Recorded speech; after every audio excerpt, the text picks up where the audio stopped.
চীনের প্রাচীন ঐতিহ্য হংকংয়ের শনিবার উদযাপিত হলো বাৎসরিক ড্রাগন বোট উৎসব, যেখানে চিৎকার, উল্লাস আর ঢাকঢোলের শব্দে মুখরিত হয়ে উঠেছিল পুরো শহর। এবারের অ্যাবারডিন ড্রাগন বোট রেসে অংশ নেয় ৪৬টি দল, যারা ১২টি ভিন্ন বিভাগে ট্রফির জন্য প্রতিযোগিতা করে। প্রতিযোগী দলগুলোর মধ্যে ছিল স্কুল, কর্পোরেট প্রতিষ্ঠান, পেশাদার ড্রাগন বোট টিম এবং এনজিও খাতের অংশগ্রহণকারীরা। প্রতিযোগী টুইস্টা চ্যান বলেন, একসময় প্যাডেলিংয়ের ছন্দ বা ইতিহাস কিছুই জানতাম না। এখন আমরা একটা পূর্ণাঙ্গ দল, ছন্দে ছন্দে প্যাডেল চালিয়ে প্রতিযোগিতায় জয়ী হচ্ছি। এই অনুভূতিটি আনন্দের।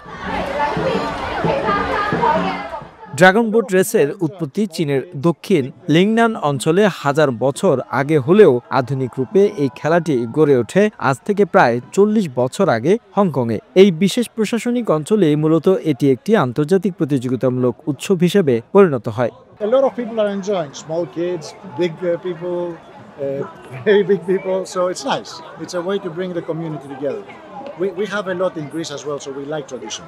ড্রাগন বোট উৎসবের পেছনে রয়েছে বেদনার ইতিহাস। চীনের প্রখ্যাত কবি ও রাজপুরুষ ইউ ইয়ানের করুণ আত্মহত্যার স্মৃতিকে কেন্দ্র করে এই উৎসবের সূচনা। তিনি নিজের দেশপ্রেমে হতাশ হয়ে নদীতে ঝাঁপিয়ে জীবন বিসর্জন দেন। তার মৃতদেহ মাছ যেন না খায় সেজন্য স্থানীয়রা নদীতে ভাপানো চালের পুঁটলি ছুঁড়ে দেন এবং নৌকা চালিয়ে নদী অনুসরণ করেন। সেই থেকেই চালের পুঁটলি খাওয়া, যাকে চীনে জংজি বলা হয়, এবং ড্রাগন বোট রেস এই উৎসবের মূল অনুষঙ্গ হয়ে ওঠে।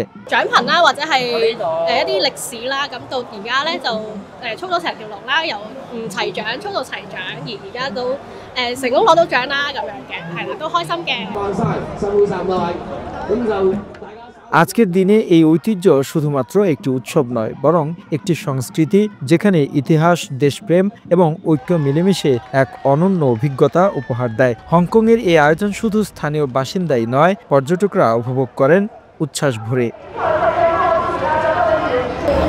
The news Bangladesh desk report.